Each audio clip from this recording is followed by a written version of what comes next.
Hello everyone, Wins here, hoping you're doing as awesome as always. Today I will be doing a guide for the Timeinn Ultra bosses. This video will explain mechanics of the 3 bosses, such as Ezrajal, Warden, and the Engineer. Since this guide is targeted towards returning or new players, I highly recommend using Arch-Paladin or Lord of Order, as they are the most accessible meta endgame classes and they play crucial roles in most ultra fights.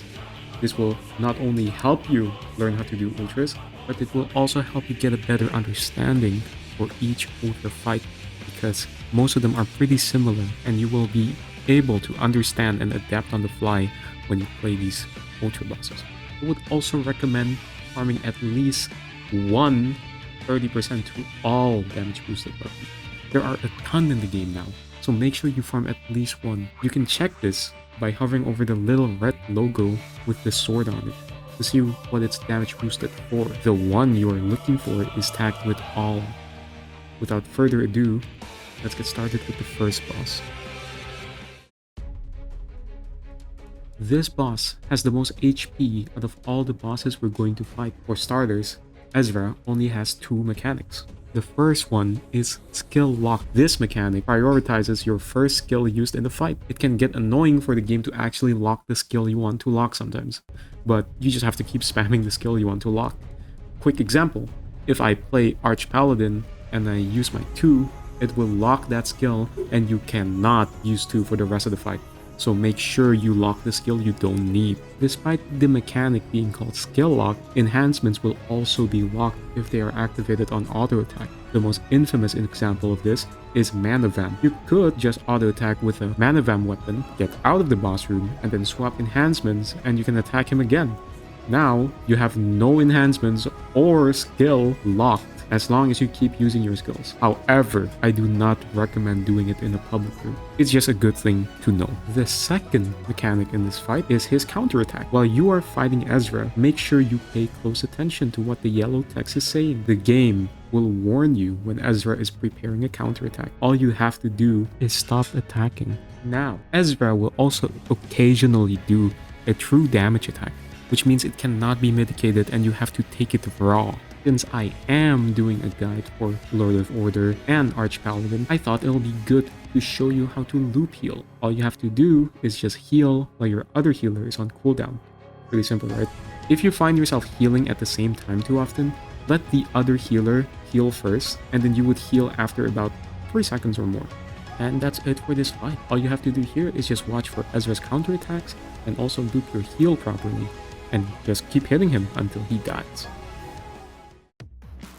The Warden is the most annoying boss in this boss rush, yet it is probably the easiest one too. It can get frustrating at times because it heavily relies on either good heals or a Legion Revenant taunting properly. Now, if you are a returning player and you have Legion Revenant and you want to play it, you should have Taunt equipped. Here is a quick guide on how you make taunts. First of all, be sure that you have some Mystic Parchments. If you do not have any Mystic Parchments, first go to Dragon Room and farm the quest Help Professor Warlock. After that, all you have to do is go to Spellcraft and start using this combination to make taunts. The mechanics in this fight is hardly a mechanic. The Warden will just keep hitting you, leaving you at 1 HP all the time. So you need a strong HOT, which is why we're using Stone Crusher or Legendary Hero. And he also stuns you when he's about half or less HP. Make sure that Legion Revenant has a taunt equipped and taunts the Warden when he's around 300k to 400k HP. Otherwise, your Lord of Order players, or maybe if you are playing a Lord of Order, you will just keep dying. It's sad. Keep in mind that the Warden also has a lifesteal every time he hits you. So when you are playing Legion Revenant,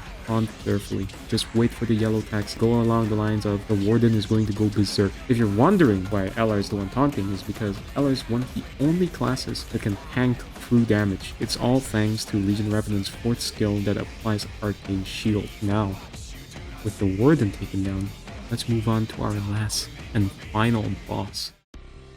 Ultra Engineer has the least amount of HP between the 3 bosses, and it's for a good reason. It's because he has 2 extra mobs in the room. The priority in this room is actually to kill the attack drone first and then the defense drone, and then burst down the boss. If the drones respawn, you have to kill them again, because the engineer will take 0 damage while the drones are up. You can also use AP seal to mitigate the attack drone's damage. The other mechanic in this fight is that after 45 seconds, he will fire a giant laser. The damage will be shared into the players. This giant laser cannot be taunted, so everyone will take true damage. And that's all for this guide. More Ultra guides coming your way soon. If there are anything I'm missing or any details I got wrong, feel free to comment. I would love constructive criticism because it will help me make better videos and more informative videos. Till next time.